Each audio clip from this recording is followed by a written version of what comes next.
You want to know the funny thing about being accused of running a drug den in your own home? It's that you never forget the way your life shifts in a single heartbeat. 1 minute, you're mopping the kitchen floor in your old pajama pants. Marvin Gaye humming in the background, sun slicing through the window, everything smelling like pine cleaner and peace. And the next, you're staring down a mud-caked hurricane in a knockoff tracksuit screaming at you about how your kind isn't welcome here. Yeah, that happened. Let me back up a sec. It was a Saturday. My wife had taken the kids to soccer, my one quiet morning a week. The only time I could let my brain settle, sing off key, clean the house, and pretend the world outside my door wasn't as complicated as it really is. The mop was gliding, the air was soft, my little slice of peace. Then out of nowhere, the back door banged open so hard I swear the cabinets rattled. In stomped this woman, maybe late 40s, face bright red, like she'd been holding her breath for days, tracking so much mud across my freshly mopped floor that it looked like a crime scene in reverse. For a moment, I just stood there, mop in hand, frozen, not angry, not scared, just dumbfounded. She'd moved in a few weeks ago, house behind ours, never said a word, except that time I waved while getting the mail, and she glared like I'd just keyed her car.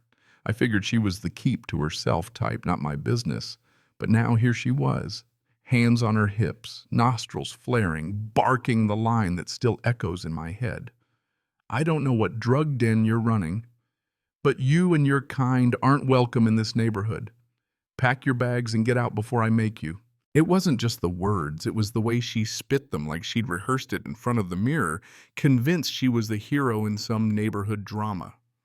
I glanced down at myself, ratty pajamas, slippers, mop photos of my kids taped to the fridge, coffee brewing, real criminal mastermind vibes. Right?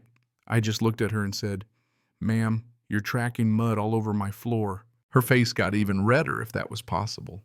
She pointed at me, shrieking about how she'd seen me creeping around at all hours, how this wasn't my house, how she knew the Albrights, and would not let some squatter turn it into a crack house.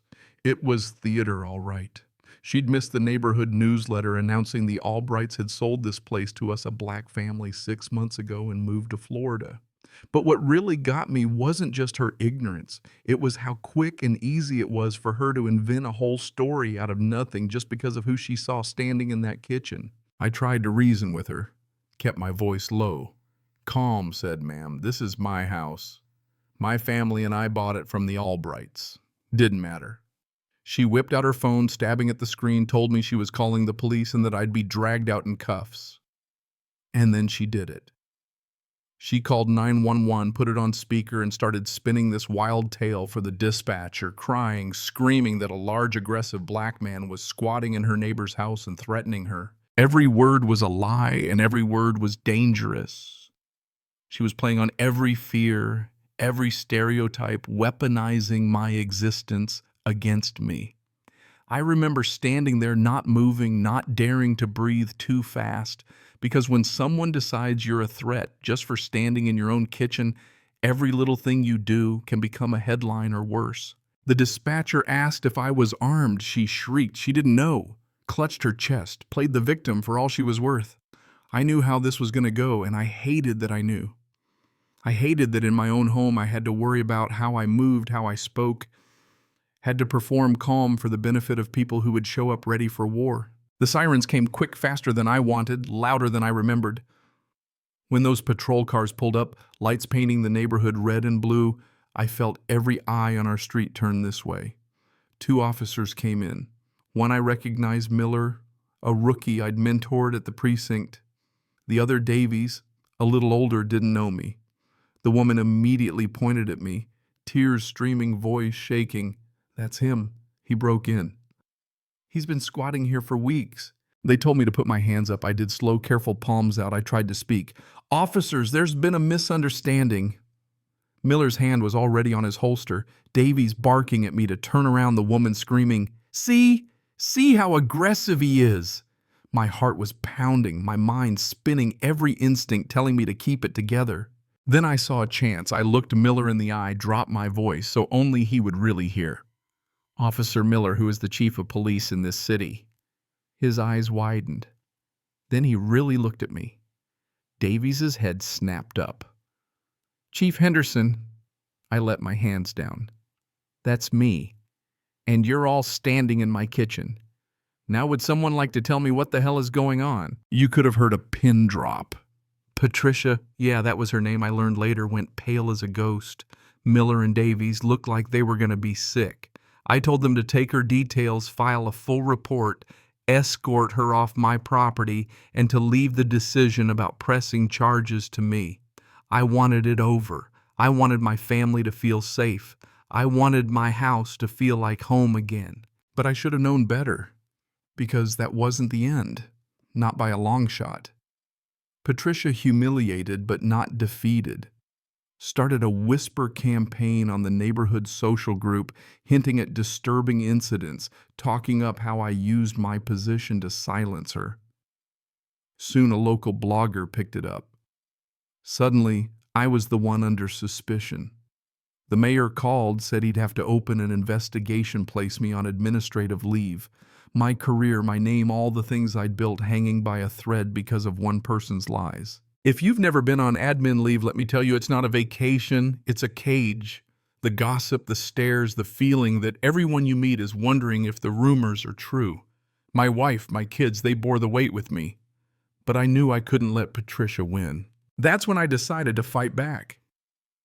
With the help of an old friend, a private investigator named Jimmy, I dug into Patricia's past.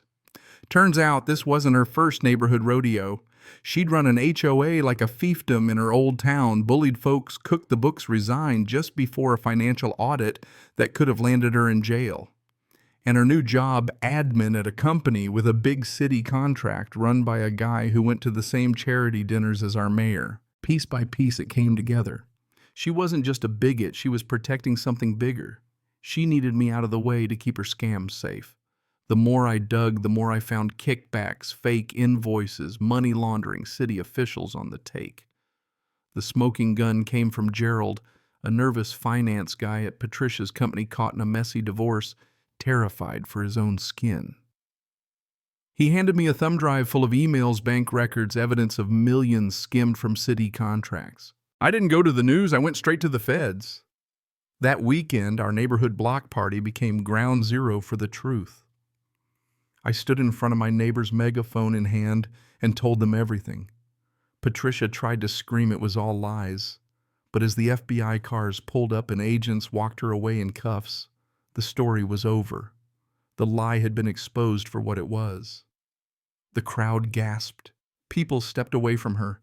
Nobody wanted to be seen standing by her side anymore.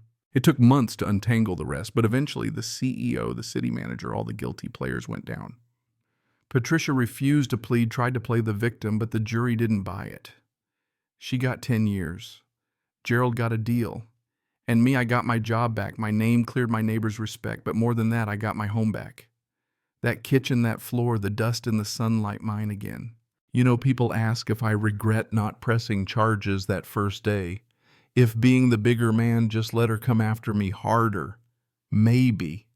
But what I know now is this: when someone tries to weaponize hate and lies, the only real answer is the truth and the courage to stand in the light, even when it's burning you up inside. So I'm asking you, have you ever seen justice twisted your name, dragged through the mud, and found the strength to take it back? What would you have done if you were me? Would you have gone scorched earth or tried to find peace? Drop your thoughts below, share your story. Because until people speak up, nothing changes, and the next Saturday morning it could be your home, your family, your name on the line.